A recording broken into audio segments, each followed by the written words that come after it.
जय माता जी। माँ महागौरी आप सभी की रक्षा करें और आप सभी की मनोकामना पूर्ण करें। आज के इस वीडियो में आप सुनेंगे माँ महागौरी की संपूर्ण व्रत कथा, पूजन मंत्र, आरती और सबसे अंत में की जाने वाली क्षमा याचना के बारे में। नवरात्रि की अष्टमी तिथि माँ भगवती के माँ महागौरी रूप को समर्पित होती है। इस दिन विधि विधान से सुबह के समय माँ महागौरी की पूजा की जाती है और जिन भक्तों के यहाँ आज के दिन कन्या पूजन होता है उनके यहाँ शुभ विधि विधान से पूजा अर्चना करके हवन करके फिर से कन्या पूजन किया जाता है। और जिन भी भक्तों के यहाँ पर नवमी तिथि को कन्या पूजन किया जाता है वहाँ पर अष्टमी तिथि के दिन भी सारा दिन और सारी रात उपवास रखा जाता है। यह बात तो आप सभी भी जानते होंगे कि देवी पार्वती एक बार भगवान शिव से नाराज हो गई थी, क्योंकि भगवान शिव ने हास परिहास में उन्हें काली कलूटी कह दिया था। और उसके बाद देवी पार्वती ने बहुत कठिन तपस्या की और उन्होंने यह कठिन तपस्या श्री ब्रह्मा जी के वरदान से पाने के लिए की थी। तब जाकर ब्रह्मा जी से मिले वरदान के बाद उनका जो वर्ण था वह अत्यंत गौर हो गया था, जिसके बाद से वे महागौरी के नाम से विख्यात हुई। अब आप देवी पार्वती की जो माँ महागौरी के रूप की कथा सुनते हैं। आपने बहुत बार सुनी होगी, लेकिन वह सारी कथाएं बहुत ही संक्षेप में होती हैं और जो विस्तार पूर्वक कथा है वह आपको केवल शिव महापुराण कथा में सुनने को मिलेगी, जिसमें से विस्तार पूर्वक कथा आज मैं आपको सुनाने वाली हूँ। कृपया आज आप इस कथा को जरूर सुनिए। इसके बाद आप मुझे कमेंट करके बताइए कि यह वीडियो आपको कैसी लगी। पौराणिक कथा के अनुसार सिंभु और निशुंभ नाम के दो दैत्य उत्पन्न हुए थे। वे परस्पर भाई थे। उनके तपोबल से प्रभावित होकर परमेश्वर ब्रह्मा जी ने उन्हें दोनों भाइयों को यह वरदान दिया था कि इस जगत के किसी भी पुरुष से तुम मारे नहीं जा सकोगे। तब उन दोनों ने भी ब्रह्मा जी से प्रार्थना की कि पार्वती जी के अंश से उत्पन्न जो अयोनिजा कन्या उत्पन्न हो उसे पुरुष का स्पर्श और रति नहीं प्राप्त हुई हो, और जो अलंक पराक्रम से उत्पन्न हो उसके प्रति काम भाव से पीड़ित होने पर हम युद्ध में उसी के हाथों मारे जाएं। और उनकी इस प्रार्थना पर श्री ब्रह्मा जी ने तथास्तु कहकर उन्हें वरदान दे दिया था। तभी से युद्ध में देवराज इंद्र आदि देवताओं को जीतकर उन दोनों दैत्यों ने जगत को अनीतिपूर्वक वेदों के स्वाध्याय से रहित कर दिया था। तब ब्रह्मा जी ने उन दोनों के वध के लिए एक बार भगवान शिव से प्रार्थना की। ब्रह्मा जी कहने लगे, हे प्रभु, हे नाथ, आप एकांत में देवी की निंदा करके जैसे भी हो सके उन्हें क्रोध दिलाइए। रूप रंग की निंदा से उत्पन्न हुई काम भाव से रहित कुमारी स्वरूपा शक्ति को निशुंभ और शिंभु के वध के लिए देवताओं को अर्पित कीजिए। श्री ब्रह्मा जी के इस प्रकार प्रार्थना करने पर भगवान शिव ने एकांत में ले जाकर देवी पार्वती की निंदा करते हुए मुस्कुराकर कहा कि हे देवी, तुम तो काली हो। तब सुंदर वर्ण वाली देवी पार्वती अपने श्याम वर्ण के कारण यह आपेच सुनकर बड़ी ही क्रोधित हो गईं और भोलेनाथ से मुस्कुराकर समाधान रहित वाणी में बोली कि हे प्रभु, अगर मेरे इस काले रंग पर आपका बिल्कुल भी प्रेम नहीं है तो इतने लंबे समय से आप अपनी शिक्षा का दमन क्यों कर रहे हैं? कोई स्त्री कितनी सर्वांग सुंदरी क्यों ना हो, अगर पति का उसके प्रति प्रेम ना हुआ तो अन्य समस्त गुणों के साथ उसका तो जन्म लेना ही व्यर्थ हो जाता है। और आपने मेरे जिस रूप रंग की निंदा की है, जिस रूप रंग की इस एकांत में निंदा की है, अब मैं उस वर्ण को त्याग कर दूसरा वर्ण ग्रहण करूंगी या फिर मैं स्वयं ही मिट जाऊंगी। ऐसा कहकर देवी पार्वती सैया से उठकर खड़ी हो गईं और तपस्या के लिए दृढ़ निश्चय करके गदगद कंठ से जाने की आज्ञा मांगने लगीं।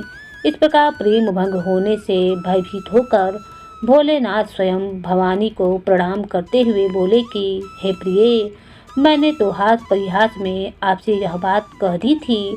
मेरे इस अभिप्राय को ना जानकर तुम कुपित क्यों हो गई? अगर आपका मुझ पर प्रेम नहीं होगा तो बताओ मेरा किस पर हो सकता है? तुम इस जगत की माता हो और मैं पिता हूँ, मैं अधिपति भी हूँ। फिर तुम पर मेरा प्रेम न होना भला कैसे संभव हो सकता है? हम दोनों का वह प्रेम भी क्या कामदेव की प्रेरणा से हुआ है? बिल्कुल नहीं, क्योंकि कामदेव की उत्पत्ति से पहले ही जगत की उत्पत्ति हुई है और कामदेव की सृष्टि तो मैंने साधारण लोगों की रति करने के लिए की है। कामदेव मुझे साधारण देवता के समान मानकर मेरा कुछ तिरस्कार करने लगा था, इसीलिए मैंने उसे भस्म कर दिया और हम दोनों का यह लीला विहार भी जगत की रक्षा करने के लिए ही है। अतः उसी के लिए आज मैंने तुम्हारे प्रति यह परिहास पूर्वक बातें कह दी और मेरे इस कथन की सत्यता की मैंने तुम्हें काली कलूटी क्यों कहा, जल्दी ही तुम्हें पता चल जाएगा। तब देवी कहने लगी, हे भगवान, पति के प्यार से वंचित होने पर जो नारी अपने प्राणों का भी परित्याग नहीं कर देती वह कुलांग और शुभ लक्षणा होने पर भी सत्पुरुषों द्वारा निंदनीय समझी जाती है। मेरा शरीर गौण वर्ण का नहीं है, इस बात को लेकर आपको बड़ा ही दुख होता है ना?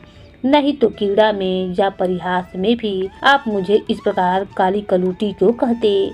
मेरा कालापन आपको प्रिय नहीं है और इसीलिए अब यह सत्पुरुषों द्वारा भी निंदनीय है। अब तपस्या द्वारा इसका त्याग किए बिना मैं यहाँ रहूंगी ही नहीं। देवी को क्रोधित हुआ देखकर भगवान शिव बोले, हे देवी, अगर अपनी शांता को लेकर तुम्हें इस प्रकार दुख हो रहा है तो इसके लिए तुम्हें तपस्या करने की क्या आवश्यकता है? तुम मेरी या अपनी इच्छा मात्र से दूसरे वर्ण की हो जाओ। तो देवी कहने लगी, प्रभु, मैं आपसे अपने रंग का परिवर्तन नहीं चाहती और खुद भी इसे बदलने का संकल्प भी नहीं ले सकती हूँ। अब तो तपस्या द्वारा श्री ब्रह्मा जी की आराधना करके ही मैं शीघ्र गौण वर्ण हो जाऊंगी। अब भगवान शिव देवी को समझाते हुए कहने लगे, महादेवी, पूर्व काल में मेरी ही कृपा से तो ब्रह्मा जी को भी ब्रह्म पद की प्राप्ति हुई थी, इसीलिए तपस्या द्वारा तुम उन्हें बुलाकर फिर क्या करोगी? तो देवी कहने लगी, भोलेनाथ, इसमें संदेह नहीं कि ब्रह्मा देवी की आराधना करके ही अपनी मनवांछिता इच्छा पूर्ण करनी चाहती हूँ। देवी के ऐसा कहने पर भगवान शिव मुस्कुराते हुए मौन हो गए।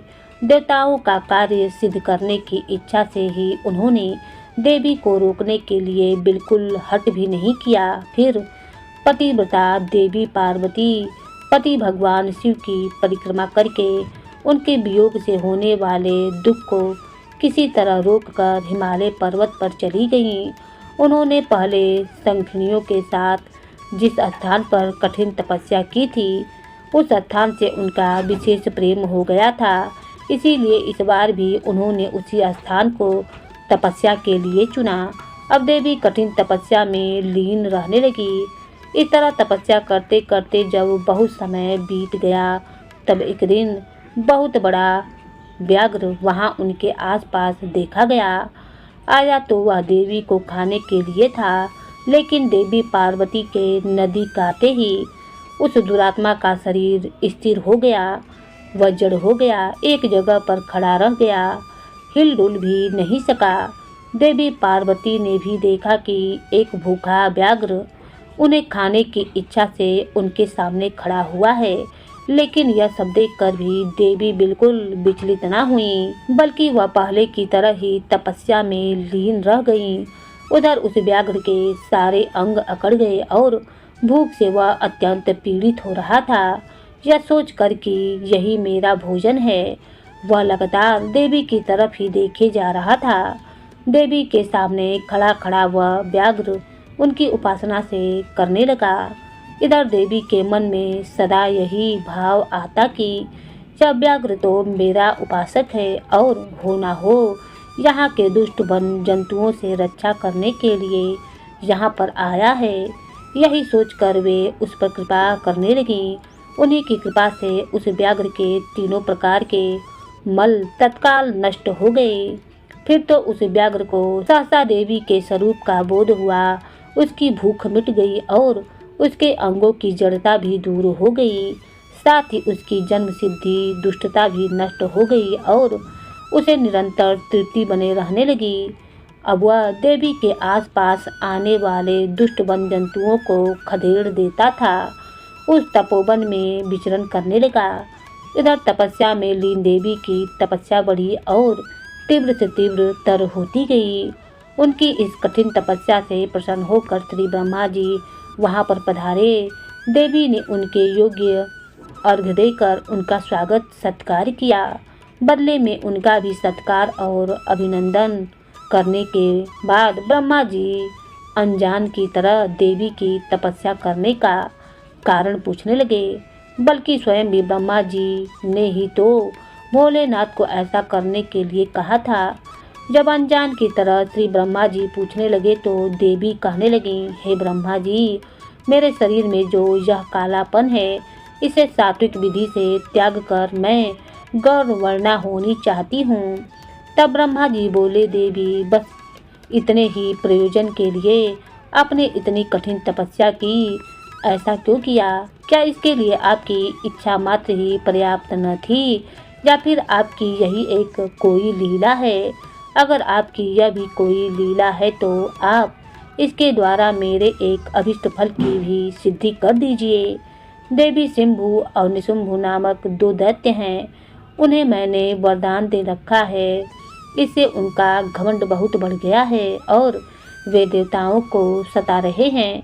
उन दोनों को आपके ही हाथ से मारे जाने का वरदान प्राप्त हुआ है, इसीलिए अब देर न करने से कोई लाभ नहीं। अब आप क्षण भर के लिए सुस्थिरा हो जाइए।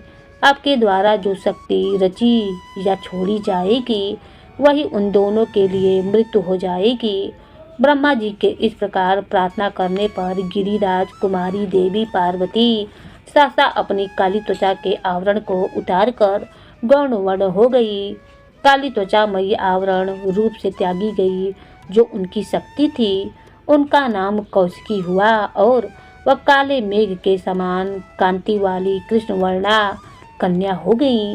देवी की वह महामाई शक्ति ही योग निद्रा और वैष्णवी कहलाई हैं। उनकी 8वीं बड़ी बड़ी भुजाएं थीं जिनमें उन्होंने शंख चक्र और त्रिशूल आदि आयुध धारण करके रखे हुए थे। फिर देवी ने अपनी सनातन शक्ति को श्री ब्रह्मा जी के हाथ में दे दिया और वही देवी सिंभु और निशुंभ का वध करने वाली हुई। तब ब्रह्मा जी ने देवी को सवारी के लिए प्रबल सिंह प्रदान किया जो कि उनके साथ ही आया था। उस देवी के रहने के लिए श्री ब्रह्मा जी ने बंदगिरी पर वास स्थान बना दिया और वहाँ नाना प्रकार के उपाचारों से उनकी पूजा की। फिर देवी ने श्री ब्रह्मा जी से उस व्याघ्र के लिए भी प्रार्थना की और कहा कि हे ब्रह्मा जी, यह व्याघ्र अब मेरी शरण में आया हुआ है, इसीलिए अब मैं इसका त्याग नहीं कर सकती। इसीलिए अब इस व्याघ्र को भी मेरे साथ रहने की आज्ञा प्रदान करें। अब देवी गौण वर्ण धारण करके अपने पति के पास अर्थात कि कैलाश पर्वत की ओर वापस चलती हैं। भोलेनाथ के पास पहुंचकर देवी ने उनसे कहा कि देव, यह व्याघ्र मैं आपके लिए भेंट लाई हूँ, आप इसे देखिए। इसके समान मेरा उपासक दूसरा कोई नहीं है और इसने दुष्ट जंतुओं के समूह से तपोवन में मेरी रक्षा की थी और यह तो मेरा अनंत भक्त भी है। और जरा देखिए तो मेरी प्रसन्नता के लिए यह अपना देश छोड़कर भी यहाँ पर आ गया है। मतेश्वर, अगर आपको मेरे आने से यहाँ प्रसन्नता हुई है और अगर आप मुझसे अत्यंत प्रेम करती हैं तो मैं चाहती हूँ कि यह व्याघ्र नदी की आज्ञा से मेरे अंतपुर के द्वार पर अन्य रक्षकों के साथ रहकर उन्हीं के चिन्ह धारण करके सदा स्थिर रहे। जब भगवान शिव ने कहा कि देवी, मैं अत्यंत प्रसन्न हूँ, फिर तो ऐसा कहते ही वह व्याघ्र उसी क्षण लचक हुई स्वर्ण जट वेद की छड़ी, रत्नों से जड़ित विचित्र कवच, किसी आकृति वाली छुरी और रथ कोच वेश धारण करके गणा अक्षय के पद पर प्रतिष्ठित दिखाई दिया। उसने उमा सहित महादेवी और नंदी को भी आनंदित किया था, इसीलिए वह व्याघ्र सोम नदी नाम से विख्यात हुआ। जय माता जी। तो यह थी माँ महागौरी की विस्तार पूर्वक कथा। माँ से क्षमा याचना करें और माँ को प्रसन्न करें और कहें कि हे सच्चिदानंद स्वरूपिणी परमेश्वरी, हे माता जगत जननी, आप प्रेम पूर्वक मेरी यह पूजा स्वीकार करें और मुझ पर प्रसन्न रहें। आप गोपनीय से भी गोपनीय वस्तुओं की रक्षा करने वाली हो। मेरी पूजा को ग्रहण करो और आपकी कृपा से मुझे सिद्धि की प्राप्ति हो। तो दोस्तों, इस प्रकार माता महागौरी की पूजा अर्चना करें, यथाशक्ति उनको भोग अर्पित करें, उन्हें प्रसन्न करें। और आज की वीडियो आपको कैसी लगी कमेंट बॉक्स में जय माता जी जरूर लिखें। धन्यवाद।